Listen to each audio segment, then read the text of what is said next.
Hi, and welcome to another episode of Real Estate Advice with Stephen Smith. Today, again, I have Jamel Kester, who's a title rep from Orange Coast Title. And she's going to talk about the actual escrow process. So when you go to buy and sell a house, what is all that crazy magic stuff that goes in the background that nobody really understands? Well, that's why we have Jamel, because she's going to give us a step-by-step breakdown as to how that all works. So with that, Jamel. Hi everybody, thank you for having me again, Stephen. You're so welcome, glad to have you. The escrow officer that will be working on the transaction is kind of like the wizard behind the curtain, right? So what happens with, or how does escrow start? What happens with escrow? So normally the real estate agent will work with the seller, and most agents already have their title companies that they're comfortable with, that they've built a relationship with, that they have trust built with. And they are comfortable recommending that company to their clients.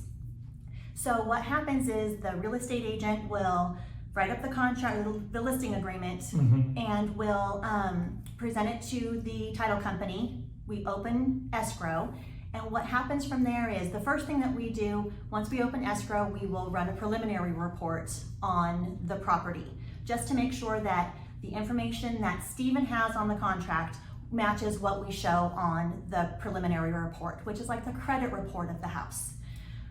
From there, it will tell us if there's any discrepancies, if there's any issues, if there's unpaid taxes, or if there's names that are similar, or the name is very familiar to or common with other people. We may then require an SI, which is either a statement of identity, statement of information.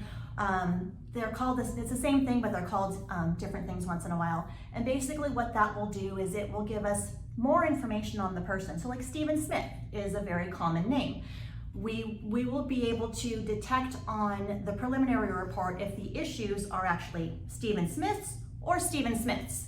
So we can remove them if they are not the right persons. Okay, so what happens, Jamel, when let's say someone is selling a house and their agent opens up escrow? People want to know, well, what the heck does that mean?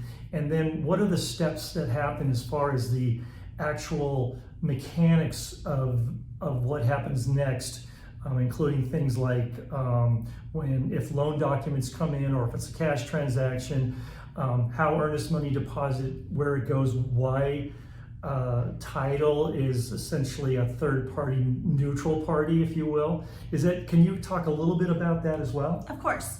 So the title company is a neutral third party. We don't have a stake in the game at all, other than to provide a smooth and seamless transaction for everybody involved. So what normally happens once the contract comes in, we will hold the earnest money deposit, or EMD, which is the buyer's responsibility to bring in within a certain amount of time from the contract. So we'll hold those funds in escrow.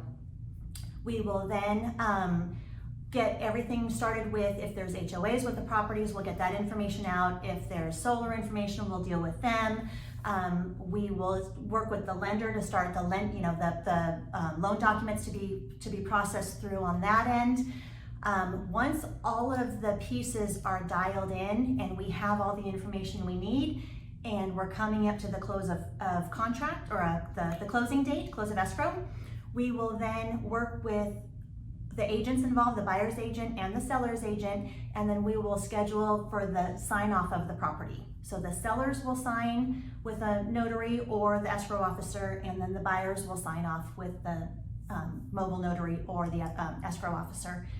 And then from there, once all documents are signed, then the escrow company will then disperse the funds out and to the seller and close out the transaction, record all of the deeds and everything, so the names get changed. And so when we are on record, people wonder, what the heck does that mean? So that's basically when it goes to the county and everything is recorded, and the deeds or trusts are transferred from buyer to seller. Is that correct? That is correct. And everybody loves to hear or get that call. We are on record. Once you're on record, you're the new owner of the house. The deal is done. Absolutely. Okay, great. Well, thanks, Jamel, for explaining that process. It's not intuitively obvious, and a lot of people probably just wonder what the heck's going on. Anyway, That wraps it up for another episode of Real Estate Advice with Stephen Smith in Silicon Valley. So if you have any questions or comments, please feel free to reach out, like this video, subscribe, share it with your friends, or if you're thinking of buying or selling in the San Francisco Bay Area or Silicon Valley, please reach out to me. My contact information will be at the bottom as well as at the end of this video. I will also provide Jamel's contact information. So if you have questions about title related subjects, you can reach out directly to her. That's it. That wraps it up. So thanks until next time. Thanks again for watching, and we'll talk to you then. Thank you.